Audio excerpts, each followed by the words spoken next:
Previously. 오늘 모신 손님은 이철희 청와대 정무수석입니다. 안녕하세요. 안녕하십니까. 요즘 고생 많이 하고 있는 이철입니다. 삶의 질이 아주 안 좋습니다. 제가 4시에 일어나거든요. 법 위반 아니에요? 공무원은 그런 게 없다고 그러대요? 아, 그래요? 네. 예외예요?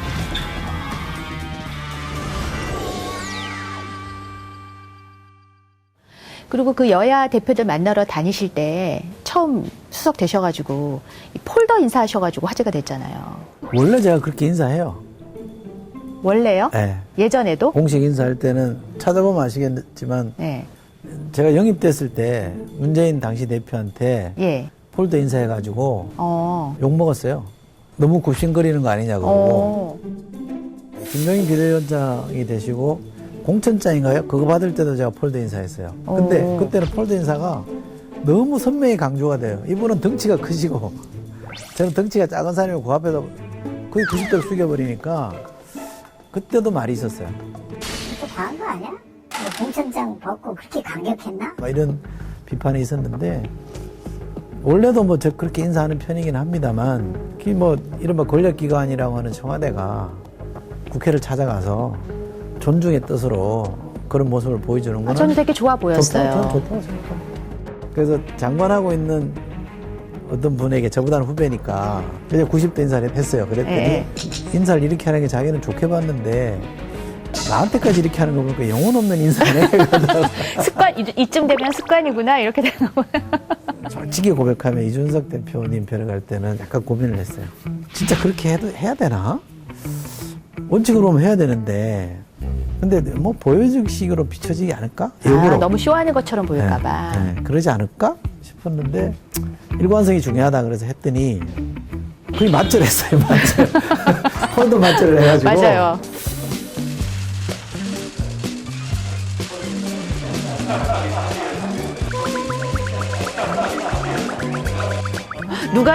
누가 더 굽히나. 이준석 대표는 워낙 그런 걸 또 눈치가 빠르니까 맞절 해버려가지고 재밌었어요. 그냥 하고 나서 웃었어요. 재밌었어요. 보는 사람 입장에서. 저 야당의 국민의힘 이준석 대표하고는 원래 방송 때문에 친하고 편한 사이신데 상황이 완전 달라져가지고 한 사람은 제1야당 대표 되고 한 사람은 청와대 정무수석 돼서 만나셨잖아요. 그래서 처음 만나셨을 때 어떠셨어요? 기분이? 전 좋았어요. 왜냐면 평소에는 뭐 준서가 제가 이렇게 불렀거든요. 근데 지금은 이제 이 대표님 해야 되는 건데 그거는 뭐 서로 이제 공식적으로 만나는 거니까 어쩔 수 없죠. 근데 대통령께서도 그런 말씀을 하셨지만 저는 이준석 대표가 대표된 것 자체가 한국 정치에 큰 변화라고 봐요. 저도 한국 정치가 바뀌어야 된다고 생각하는 사람 중에 하나이기 때문에 내심 박수 쳤죠. 그리고 굉장히 기분 좋게 만났고, 네. 이준석 대표님도 뭐 비공개로 들어갔을 때 이러저런 농담하고, 거기서 뭐 국대 토론 배틀에 심사위원 해달라는 얘기가 오고 간 거죠.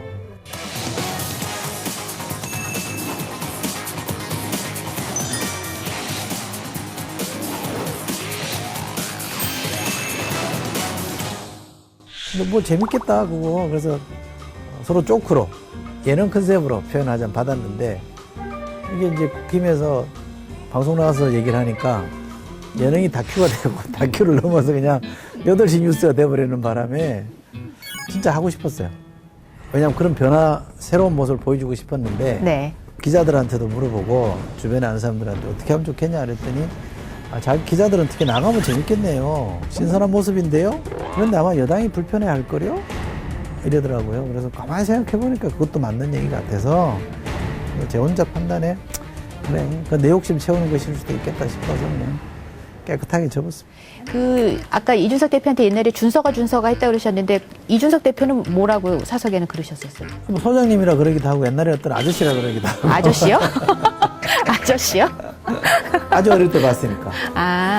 20대 때 보셨을 그러니까 그게 때? 약간 삼촌뻘쯤 되잖아요. 그렇겠네요. 이준석 대표님 부친 아버님보다는 제가 조금 연배가 미치니까 약간 삼촌뻘쯤 되니까 아저씨 그러기도 했죠. 어쨌든 야당 대표니까 뭐 여야 협치나 아니면 어떤 정부와의 협치나 이런 점에서는 어떨 것 같으세요? 어떻게 평가하세요? 잘 될 거라고 봅니다. 왜냐하면 이준석 대표님은 낡은 정치 문법, 이른바 여의도 정치의 기왕의 어떤 익숙한 모습하고는 좀 거리가 있거든요. 그러니까 그분의 생각과 철학에 대해서는 저랑 이견이 있는 부분이 있을 수 있겠지만, 그러니까 기성의 어떤 여야 간에 상대가 죽어야 내가 산다라는 이런 식의 정치 문법은 안 된다라는 인식만큼은 서로 공감대를 갖고 있기 때문에 협치 안 될 이유가 없죠. 다만 윤석 대표님도 당대표긴 하지만 그 세력을 대표하는 사람이기 때문에 프리핸드를 갖고 있는 건 아닐 거예요. 그렇죠. 예, 그러니까 그런 점들은 좀 점점점 강하게 이제 영향을 미치긴 하겠지만, 윤석 대표님이 새로운 모습 보여주려고 하는 노력은 저는 계속 할 거라고 봐요. 구독! 좋아요 부탁드립니다. 요즘 또 청와대와 관련된 얘기 더 해보면은 그 정무수석 산하로 옮겨온 청년 비서관 박성민 씨 되고 난 다음에 뭐 이런저런 얘기들이 많이 나왔잖아요. 근데 박성민 씨는 직접 추천하신 거예요? 이수석께서? 네, 추천한 사람 중에 하나죠. 여러분이 추천했는데 저도 그 중에 하나입니다. 그러니까 그 전서부터 눈여겨보셨던 거죠? 그렇죠. 그 전부터 한두 번 보기는 했지만 특별히 뭐 인연이 있어서 연락하거나 뭐 그런 건 없었습니다만, 방송에 나오는 거나 또는 민주당의 최고위원 할 때나 이렇게 보면 약간 이제 꼰대스러운 표현으로 야무지더라고요. 그래서 눈여겨보고 있었죠. 참 잘한다. 그러니까 사람들이 25세 대학생이 갑자기 청와대 비서관이 됐다 이래가지고 이제 막 그 문제 제기들을 하는데 좀 답답하신 점이 있으신 거죠? 어떠세요? 좀 부당하다고 느껴졌죠. 저 의문을 스스로 자문해 본 거는 여성이라서 그러나? 흔히 뭐 이대남 이대녀 이렇게 막 프레임이 있잖아요. 서로 반목하고. 제 집에 이대남이 둘이 있거든요. 제 아들놈들이 둘 다 이대남이에요. 그 아들들이 이 문제에 대해서 흥분하던가요? 아니 뭐 저한테 특별히 얘기는 안 했는데 이대녀에 대한 약간 뭐 이 부정적 사고를 갖고 있더라고요. 그러니까 그런 것도 제가 이제 피부로 느끼니까 그런 흐름이 있을 거라고 생각해서 사실은 비서관을 둘로 하라 그랬거든요. 남녀를 이렇게 하려고 그러셨다면서요? 30대 남자와 20대 여성 이렇게 조합을 해서 새로운 실험을 한번 해보자 그랬고, 뭐 대통령께서 좋다 그래서 사람을 찾는데, 그러니까 파트너를 찾아야 되는데 30대 남자를 찾아야 되는데 한 3주를 지났는데도 안 찾아지고 하니까, 그럼 마냥 이렇게 갈 게 아니라 우선 일을 시키는 게 좋겠다 해서 이제 발표하자라고 했는데, 예상했던 문제 제기와 예상하지 않았던 문제 제기가 막 섞였어요. 같이 문제 제기가. 근데 이 문제와 관련해서 일각에서 의도적인 공세를 한다 이런 표현도 쓰셨더라고요. 근데 무슨 의도를 가지고 공격한다고? 정치적 의도를 생각하신가요? 갖고 있는 거죠. 일부에서는. 제가 보좌관 출신이지 않습니까? 보좌관 시험으로 뽑는 거 아니거든요. 그냥 의원이 마음에 들면 쓰는 거예요. 그런데 특정 정당의 보좌진 협회에 있는 친구들이 아니 왜 비서관을 그렇게 뽑냐 이렇게 얘기하니까 속으로 니들 뭐냐 도대체. 그럼 니들은 시험으로 뽑았냐 이런 생각이 들더라고요. 왜냐면 제가 시험을 안 뽑아서 보좌관을 했거든요. 그래서 이 사람이 뭐 1급 되거나 하면 계속 마냥 1급으로 가는 것도 아니고 잠시 있다 가는 건데, 그거를 마치 1급도 고시 붙은 사람들의 자리를 뺏은 것처럼, 시험으로 된 사람 정식 공무원들의 자리를 뺏은 것처럼 말할 때는 이건 뭐 정상적인 문제 제기는 아니었다고, 그런 부분에 대해서 저 동의 안 했습니다. 제가 그래서 반문했어요. 청년 비서관 청년은 안 하고 그러면 누구를 합니까 이렇게 물어봤어요. 우리가 어른으로서 청년 문제를 못 풀어줬으니 당사자가 직접 그러면 참여하게 해주는 것도 방법이다. 청년 비서관은 청년이 하는 거 아닌가요? 그 정무수석 산하에 또 한 명 비서관이 있잖아요. 정무비서관 김한규 변호사. 이분은 방송에서 처음 만났어요. 그전에는 몰랐고. 흔히 스펙이 좋아요. 그 유명한 하버드대를 나왔잖아요. 제가 그러니까요. 하버드대를 좋아합니다. 강용석, 이준석, 김한규. 많이 알잖아요. 하버드대 출신 3인방.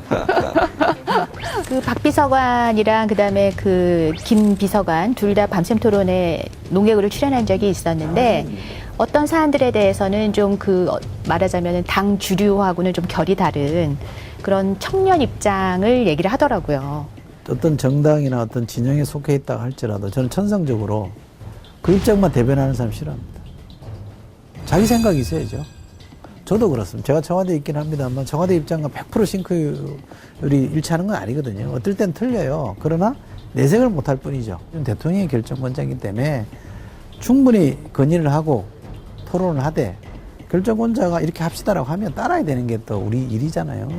그런 기본 자세를 갖고 있어서 사람들이 야, 이철이도 가더니 변했네 뭐 이런 얘기하면 뭐 씁쓸하긴 하지만 그 안에 들어가서 누구 참모하는 사람이 보수랑 생각이 다르다는 얘기를 공공연히 하고 다니면 그거는 더 문제죠. 참모의 자세를 얘기하시니까 여쭤보면 예전에는 무슨 문제가 되게 터져도 사실은 청와대가 묵묵부답, 침묵일색 이랬었는데 달라진 게 이수석이 들어가고 난 다음에는 뭐 여러 무슨 생방송에 출연하셔가지고 다 그 청와대 입장을 적극적으로 얘기를 하신단 말이죠. 제가 이제 방송에 좀 익숙해 있는 사람이니까 방송에 자주 나가서 정부의 입장 또 대통령의 생각을 많이 좀 얘기해주면 좋겠다, 전해주면 좋겠다라는 게 저한테 주문이었어요. 아, 아예 그렇게 주문을 받으신 거예요? 그런데 딱 시작하자마자 현안들이 막 터지니까 질문이 막 쏟아지죠. 그러니까 아시겠습니다만 방송을 한 군데만 하고 안 하면 출연 안 한 나머지가 다 욕하잖아요.